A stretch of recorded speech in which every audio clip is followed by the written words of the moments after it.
बहुत स्वागत है।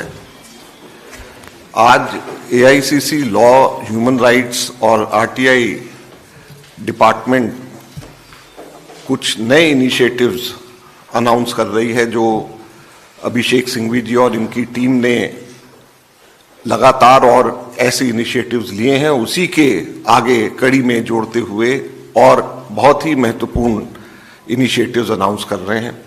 तो बतौर ट्रेजरर मैं इसलिए साथ बैठा हूं कि इसके ऊपर पूरी तरीके से कांग्रेस पार्टी इन इनिशिएटिव्स में सपोर्ट करेगी और आप लोग खुद देखेंगे कि ये बहुत महत्वपूर्ण है और कांग्रेस पार्टी के भविष्य के लिए, हमारी सोच, हमारी विचारधारा के भविष्य के लिए ये बहुत ही महत्वपूर्ण कदम उठाने के लिए इनिशिएटिव लिए जा रहे हैं।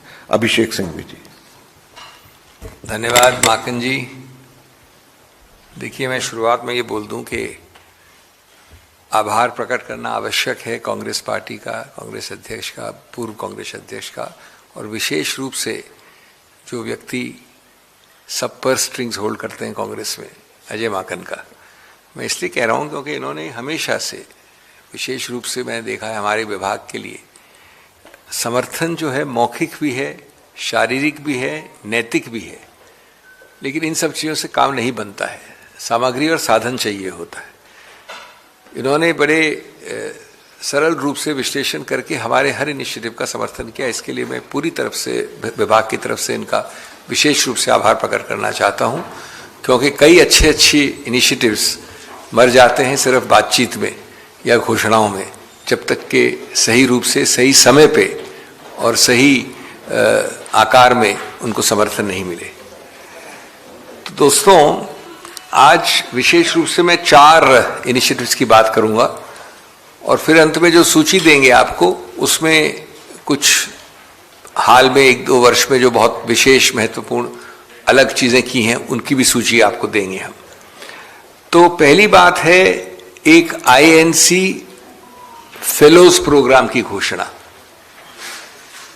ये लगभग 3 महीने के प्रोग्राम होंगे जिनका उद्देश्य है कि जो युवा हैं, युवा लोग जो कानून से संबंधित हैं, जो क्षेत्र में हैं, पढ़ाई कर रहे हैं, बहुत युवा जो काउंसिल हैं, उनको अग्रणीय पंक्ति में रख के उनको इन्वॉल्व किया जाए, भागीदारी की जाए सांसदों के साथ, और उनको जोड़ा जाए 3 महीने के एक प्रोग्राम में, जिससे वो कांग्रेस के स्टाइल को देखें, कांग्रेस की फंक्शनिंग को देखें और वो बराबर रूप से सांसदों के साथ और सोशल मीडिया विभाग के साथ उनको समर्थन दें, असिस्ट करें। और इससे जो एक अगले युवा पीढ़ी को एक जो अवसर हम देना चाहते हैं कि विपक्ष का क्या रोल है संसद में और किस प्रकार से विपक्ष का रोल कांग्रेस अदा कर रही है, उसकी शुरुआत होगी।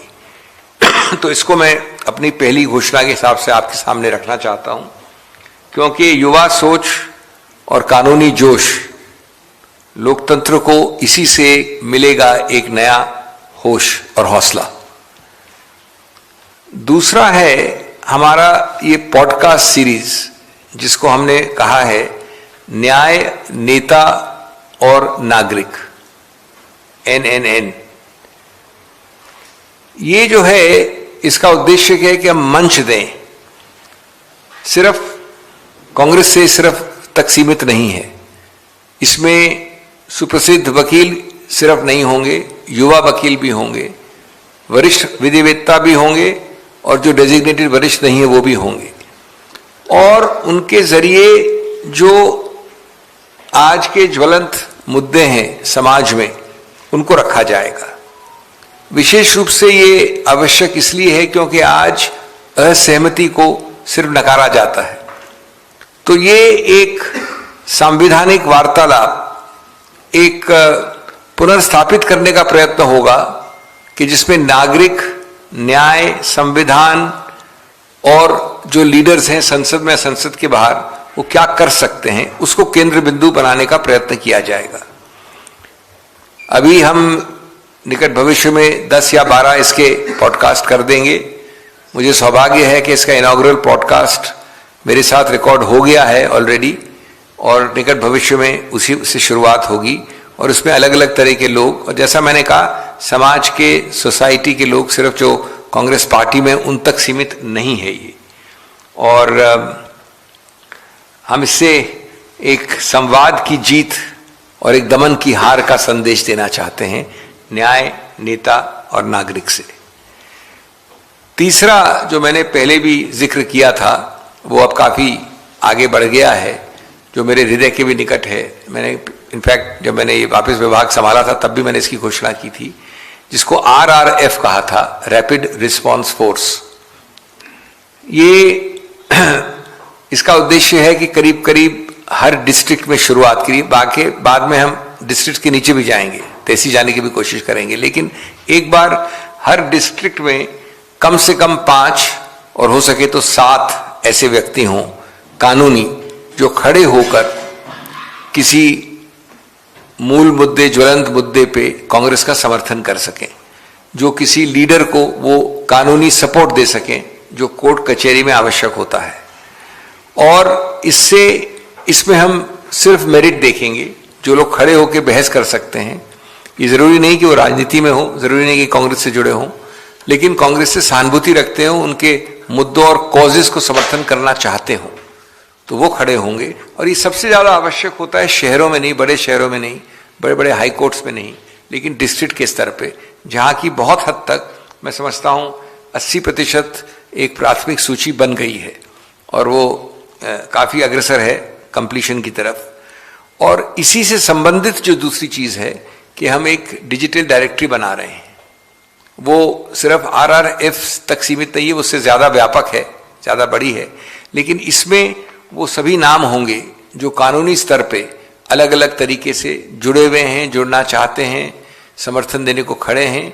और वो डिजिटल डायरेक्टरी में सभी आपको मोबाइल नंबर वगैरह, ईमेल मिलेगा, जिससे कि जल्द से जल्द एक तरफ रैपिड रिस्पांस फोर्स, उसके अलावा किसी को संपर्क करना हो, किसी दूर दराज डिस्ट्रिक्ट में रात को किसी चीज को बोलना हो कानूनी रूप से, उसके ऊपर एक्शन लेना हो, वो ज्यादा सहूलियत हो जाएगी उसके लिए। और इस प्रकार हम चाहते हैं कि कोर्ट से जमीन तक हर जिले में एक कानूनी ढाल स्थापित की जाए। एक और हमारा मुद्दा जो रहा है अभी हाल में विशेष रूप से, RTI एक्ट। हम सब जानते हैं कि RTI एक्ट सिर्फ कांग्रेस लाई नहीं थी, सिर्फ कांग्रेस ने उसको कार्यान्वित नहीं किया था, लेकिन वो एक परिवर्तनकारी, क्रांतिकारी परिवर्तन की एक चीज थी। और हमने ये भी देखा है कि उसको निरंतर कमजोर किया जा रहा है, निरंतर क्षीण बनाया जा रहा है, निरंतर उसको पतला किया जा रहा है, हर रूप से, परोक्ष रूप से या सीधे रूप से। और उसके हाल में भी अमेंडमेंट देखे हमने, डेटा प्रोटेक्शन एक्ट में एक और तरीका निकाला गया कि किस प्रकार डेटा प्रोटेक्शन की जगह डेटा को सप्रेस भी साथ साथ किया जाए। और उसके ऊपर एक याचिका भी हमने की, जिसमें मैं भी पेश हुआ अभी हाल में, जिसमें कि उच्चतम न्यायालय ने कारण बताओ नोटिस भी दिया है। तो जब ये बार बार पारदर्शिता को घोटने का प्रयत्न किया जा रहा है, तो और भी ज्यादा गंभीर हो जाता है कि हम एक ढांचेदार राष्ट्रीय वार्तालाप क्रिएट करें इसके ऊपर, स्ट्रक्चर्ड नेशनल कॉन्वर्सेशन, जिससे कि जो पुराना इसका स्वरूप था, आकार था, स्कोप था, वो पुनर्स्थापित हो और उसकी जो आत्मा है और उसकी जो मजबूती है जो शुरुआत में थी, वो जहां तक हो वापस ला सके। तो इस विषय में एक तरफ तो हम कानूनी एक्शन ऑलरेडी ले रहे हैं, जैसा मैंने कहा याचिका में पेश हो रहे हैं इत्यादि, उसमें सिविल सोसाइटी भी है, कांग्रेस पार्टी सीधी भी है, लेकिन साथ साथ हमारा उद्देश्य है और निकट भविष्य में इसकी भी घोषणा करेंगे कि एक राष्ट्रीय कॉन्क्लेव समारोह हो इसके ऊपर, और जिसमें कि कानून से संबंधित लोग नहीं, पूर्व सेवानिवृत्त इलेक्शन कमिश्नर्स हों, समाज के लीडर्स हों, RTI एक्टिविस्ट हों, पत्रकार हों, नीतिगत जो एक्सपर्ट्स हैं नीति के, इत्यादि इत्यादि। तो एक प्रॉपर लॉजिकल असेसमेंट के बाद, पूरा आकलन करने के बाद, हम चाहेंगे कि इस कॉन्क्लेव के अंत में एक रिपोर्ट समर्पित हो, जिसमें कि सुझाव हो कि किस प्रकार से ये मूल मुद्दे हैं जहां पर पुनर्स्थापित करना है इस एक्ट की आत्मा को और इस एक्ट के पूरे एक आकार को। तो जैसा मैंने कहा कि ये हमारे मुख्य उद्देश्य हैं। मैं वापस अब अंग्रेजी में बोलने की आवश्यकता नहीं समझता, ये चीज़ आपको अंग्रेजी में भी दे देंगे वो, ये चारों चीज़ों के साथ।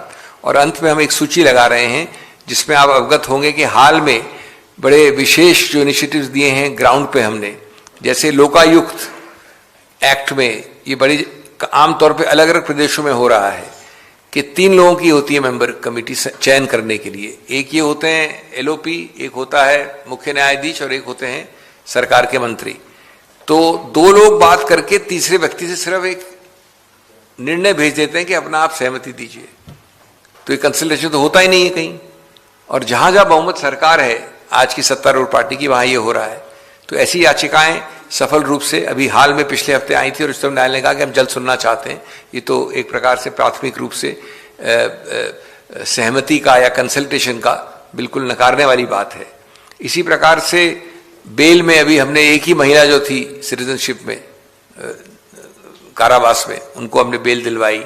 इसी प्रकार से कई महत्वपूर्ण एमएलएज कर्नाटक में जिनको डिस्क्वालीफाई किया गया था उनको राहत मिली है, इत्यादि इत्यादि। उसकी सूची भी आपको हम देंगे। तो जैसा मैंने कहा कि कई सारे अच्छी चीज़ें हो रही हैं और सबसे ज़्यादा हर्ष की बात यह है कि कांग्रेस पार्टी और हमारे ट्रेजरर साहब इसका पूरी रूप से समर्थन कर रहे हैं। ये हर्ष की बात है। धन्यवाद, बहुत बहुत धन्यवाद। Thank you.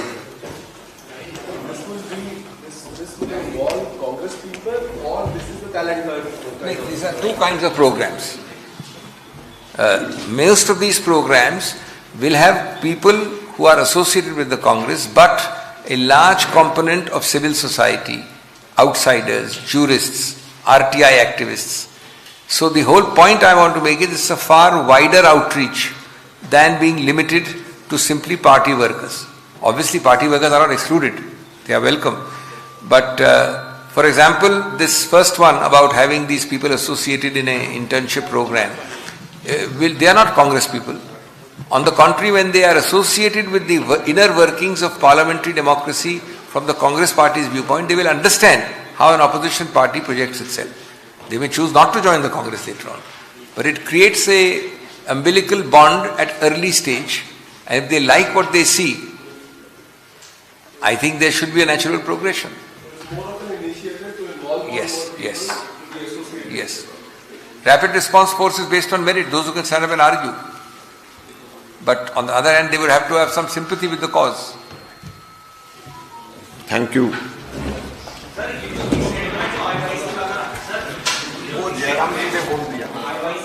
ये तो बात सब हो गई ना, आपको पूरा